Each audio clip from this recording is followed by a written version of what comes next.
নানা ঘটনার প্রেক্ষাপটে বেশ কিছুদিন যাবৎ বাংলাদেশের রাজনৈতিক মাঠ অনেকটা উত্তেজিত। একদিকে রাজনৈতিক দলগুলোর নির্বাচন দাবি, অন্যদিকে নিষিদ্ধ রাজনৈতিক দল আওয়ামী লীগের নানা কূটকৌশল, সব মিলিয়ে দেশের পরিস্থিতি অনেকটাই ঘোলাটে। এরই মাঝে প্রকাশিত হলো চাঞ্চল্যকর তথ্য। নিষিদ্ধ আওয়ামী লীগ সরকার ঘোষিত নিষেধাজ্ঞা উপেক্ষা করে একদিকে গোপন কর্মসূচির পরিকল্পনা নিয়েছে, এমন চাঞ্চল্যকর তথ্য উঠে এসেছে একটি গোয়েন্দা প্রতিবেদনে। গোয়েন্দা সংস্থার তথ্য অনুযায়ী রাজধানীসহ বিভাগীয় শহরগুলোতে দলটির মাসব্যাপী নানা কর্মসূচি পালনের প্রস্তুতি চলছে।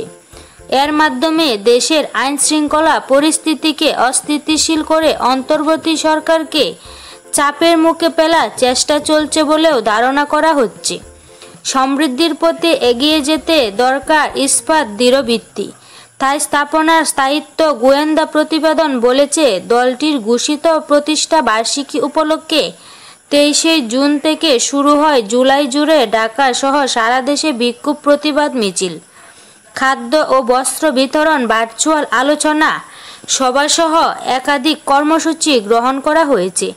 এসব কর্মসূচি সরকারের নিষেধ উপেক্ষা করে পরিচালিত হবে বলেও গোয়েন্দা তথ্য উল্লেখ করেছে।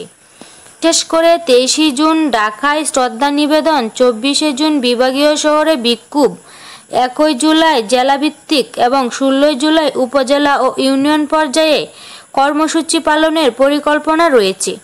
পুলিশ ও র্যাবের চোখ ফাঁকি দিতে নতুন কৌশলও করা হয়।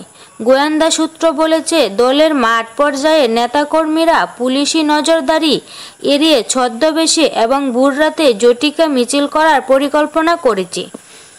গোয়েন্দা প্রতিবেদনে আরও বলা হয়, আইন শৃঙ্খলা বাহিনীর ভাবমূর্তি ক্ষুণ্ণ করতে আওয়ামী লীগের এক শ্রেণীর কর্মী র্যাব পুলিশের পোশাক পরে ছিনতাই ও ডাকাতির মতো কর্মকাণ্ডে জড়িত হচ্ছে।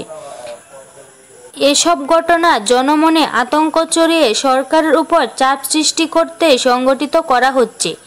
গত বছর শীর্ষ নেতাদের বিদেশ গমনের পর থেকে মাঠ পর্যায়ে অনেক নেতাকর্মী এলাকা ছেড়ে আত্মগোপনে চলে গেছেন।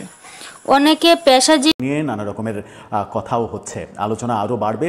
বিশ্বের কোন কোন দেশ বাংলাদেশে কেমন নির্বাচন দেখতে চায় সেই ব্যাপারে দেশগুলো কথা বলা শুরু করেছে।